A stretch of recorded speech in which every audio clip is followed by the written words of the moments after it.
Adoption du projet de loi sur la presse par la Commission des affaires sociales et culturelles de l'Assemblée nationale le 5 mai 2017. Un projet de loi contesté par les organisations de journalistes. Celle-ci estime que c'est un projet de loi liberticide parce qu'il permet l'emprisonnement des journalistes dans l'exercice de leurs fonctions. L'abandon de la dépénalisation des délits de presse est un recul de la démocratie selon eux. Quand on demande à un journaliste de payer de sa liberté d'1 à 3 ans d'emprisonnement pour un délit de presse, je pense que nous sommes dans une situation rétrograde, nous sommes dans une situation liberticide.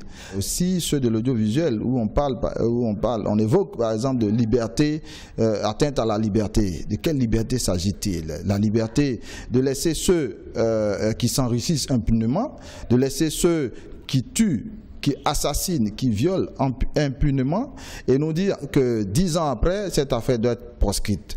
Et 10 ans après, cette affaire ne doit plus être évoquée. Mais où est donc l'histoire de la Côte d'Ivoire? L'adoption en commission par l'Assemblée nationale du projet intervient dans un climat de malaise entre la presse et la justice. En février 2017, 6 journalistes ont été inculpés pour incitation à la révolte des militaires. Ils avaient diffusé les propos de militaires des forces spéciales entrés en mutinerie. Pour le procureur de la République, s'exprimant avant le vote de la commission parlementaire, les journalistes ne sont pas au-dessus des lois. Comme la loi de 2004, c'est le bébé des journalistes. Si les journalistes avaient voulu échapper complètement à toute poursuite, parce que ça peut exister, il n'y avait qu'à introduire la notion d'immunité.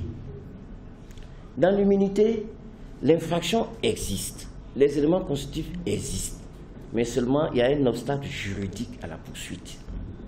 Le projet de loi sur la presse doit être voté en plénière le 25 mai avant de pouvoir entrer en vigueur. Les journalistes ivoiriens entendent mener toutes les actions nécessaires pour que le gouvernement renonce à la pénalisation des délits de presse inscrits à l'article 90 du projet de loi.